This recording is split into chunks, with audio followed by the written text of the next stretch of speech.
तेजस्वी के सीएम बनने की तारीख हुई तय। नीतीश कुमार देंगे इस्तीफा, तेजस्वी बनेंगे सीएम। 3 महीने की मेहमान है बिहार में नीतीश सरकार। क्यों अचानक तेज हो गई है नीतीश के इस्तीफे की अटकलें? नीतीश कुमार दिल्ली जाएंगे और पटना को तेजस्वी यादव देखेंगे। आरजेडी के नेताओं की ओर से ये बयान 3 महीने पहले तक रोज सुने जा रहे थे। यहां तक तारीख बताई जा रही थी कि कब नीतीश कुमार दिल्ली की ओर मूव कर रहे हैं और बिहार के सीएम के रूप में तेजस्वी यादव शपथ ले रहे हैं।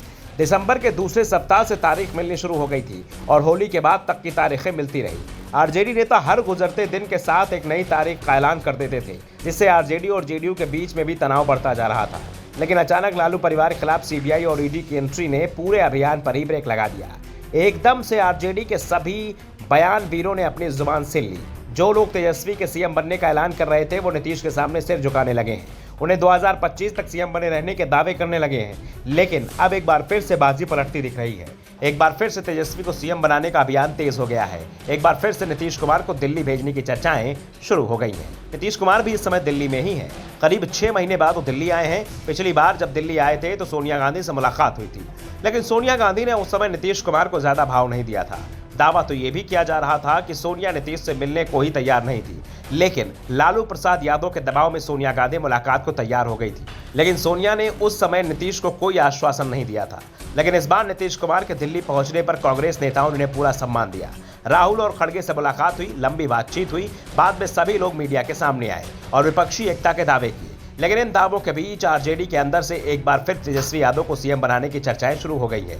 एक बार फिर कहा जाने लगा है कि नीतीश कुमार दिल्ली जा रहे हैं और तेजस्वी यादव पटना में कमान संभाल रहे हैं। दरअसल आरजेडी की ओर से कहा जा रहा है कि नीतीश कुमार को अब ज्यादा वक्त दिल्ली में बिताना पड़ सकता है, क्योंकि चुनाव में 300 दिन के करीब का ही वक्त बचा है। ऐसे में पहले तो विपक्षी मोर्चा गठित करना है, वक्त तेजी से निकल रहा है। ऐसे में नीतीश कुमार को तेजी से काम करना है। नीतीश के दिल्ली दौरे बढ़ जाएंगे, नीतीश कुमार दिल्ली में रहेंगे तो बिहार सरकार के कामकाज पर असर पड़ेगा, इसलिए बिहार की सत्ता में बदलाव हो जाएगा। नीतीश कुमार लंबे समय से यह दावा कर रहे हैं कि अगर पूरा विपक्ष एकजुट हो जाता है तो बीजेपी को 100 सीटों तक रोका जा सकता है और विपक्ष को पूरी तरह से एकजुट करने का काम भी अब नीतीश कुमार को ही मिल गया है। अगर नीतीश कुमार अपनी कोशिश में सफल रहते हैं तो वो पीएम पद की पहली पसंद भी बन सकते हैं, लेकिन इसके लिए उन्हें बिहार का सीएम पद छोड़ना होगा।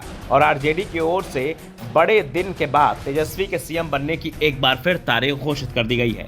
आरजेडी की ओर से दावा किया जा रहा है कि जुलाई में तेजस्वी यादव बिहार के सीएम बन जाएंगे, क्योंकि फिर लोकसभा चुनाव में सिर्फ 6 महीने का ही वक्त रह जाएगा। जुलाई के बाद संसद का मानसून सत्र भी बुलाया जाएगा और जो विधेयक संसद के बजट सत्र में पास नहीं हो पाए, सरकार उन्हें मानसून सत्र में पास कराने की कोशिश करेगी। और यही मौका होगा जब विपक्षी एकता की पूरी तस्वीर सामने आ जाएगी। यानी जुलाई के बाद नीतीश की सक्रियता दिल्ली में बढ़ेगी तो पटना की सत्ता तेजस्वी को मिलेगी। लेकिन क्या लोकसभा चुनाव तक नीतीश कुमार सीएम पद छोड़ेंगे? वैसे भी नीतीश पहले ही साफ कर चुके हैं कि 2025 तक वही सीएम रहेंगे। सीएम पद तभी छोड़ेंगे जब उन्हें पीएम पद मिलेगा। Bureau report, the such India.